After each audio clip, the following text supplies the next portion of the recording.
திருமண பொருத்தம் பார்த்தா மட்டும் பத்தாதுங்க. அதுவும் இந்த கலியுகத்தில் நீங்கள் நல்ல தெளிவாக புரிஞ்சுங்க. அந்த காலத்தில் பார்த்த உடனே 10 பொருத்தங்கள் இல்லை, 72 பொருத்தங்களை பார்த்து அன்றைக்கி கல்யாணம் பண்ணி வச்சாங்க. அன்றைக்கி பண்ண திருமணம் வேறு, இன்றைக்கி பண்ணுற திருமணம் வேறு. இந்த நிகழ்ச்சியை பார்த்துட்டு இருக்கிற உங்கள் அத்தனை பேருக்கும் ஒரு சின்ன வேண்டுகோள். 10 பொருத்தம் பார்க்குறீங்க, நல்ல தெளிவாக புரிஞ்சுங்க.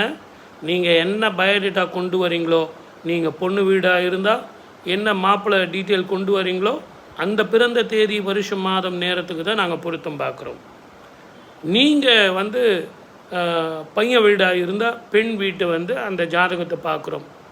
ஆனால் நல்ல தெளிவாக புரிஞ்சுங்க, என்ன பயோடேட்டா கொண்டு வரீங்களோ அதுதான் நாங்கள் பொருத்தம் பார்க்குறோம்.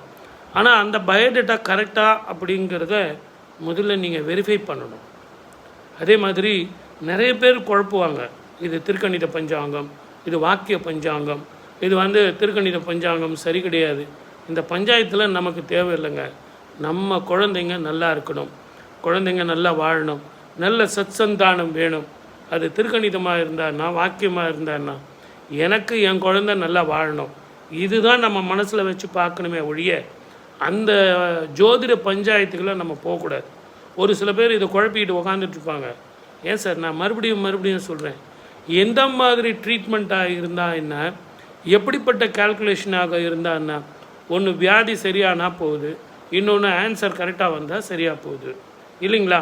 அதை விட்டுட்டு எனக்கு திருக்கணிதம் தான் தி பெஸ்ட்டு, வாக்கிய பஞ்சாங்கம் தான் தி பெஸ்ட்டுன்னு போராடிட்டு இருந்தால், சார் நம்மெல்லாம் கஷ்டப்பட்ட ஆளுங்க சார். அதனால் அவங்க இருக்கப்பட்டவங்க, அவங்க பஞ்சாயத்து பண்ணிக்கின்னு சண்டை போட்டுக்கின்னு நான் சொல்கிறது தான் சரி அப்படின்னு சொல்லுவாங்க. சார், மொத்தத்தில் வாழ்க்கை மாறுது, தர்மம் மாறுது, யுகம் மாறுது. அந்த யுகத்துக்கு தகுந்த மாதிரி நம்ம வாழ்க்கை மாறணும். சார், அந்த காலத்திலலாம் உங்கள் ஜாதகத்தை கொடுத்துட்டு எனக்கு எத்தனை குழந்தை சார் அப்படின்னா 12 குழந்தை சார், 10 குழந்தை சார்னு சொல்லுவாங்க. ஆனால் இன்றைக்கி எந்த ஜாதகராவது 12 குழந்தைன்னு சொன்னால் சிரிக்க மாட்டீங்க, இணைய ஜாதகம் சொல்கிறேன்னு சொல்லுவீங்க. ஏன்னா அதே கால்குலேஷன் தான், அதே ஜாதகம் தான், அதே கட்டம் தான். ஆனால் ப்ரிடிக்ஷன் மாறுது.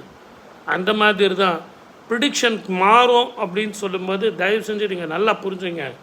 அந்த பயோடேட்டா அவங்க கொடுத்தது எல்லாம் சரியா, பின் இரவு அப்படின்னு சில பேர் எழுதுவாங்க, அதுக்கப்புறம் முன் இரவுன்னு எழுதுவாங்க. அந்த மாதிரி ஜோதிடம் எழுதுகிறவங்கக்கிட்ட நீங்கள் ஜாதகமே எழுதாதீங்க.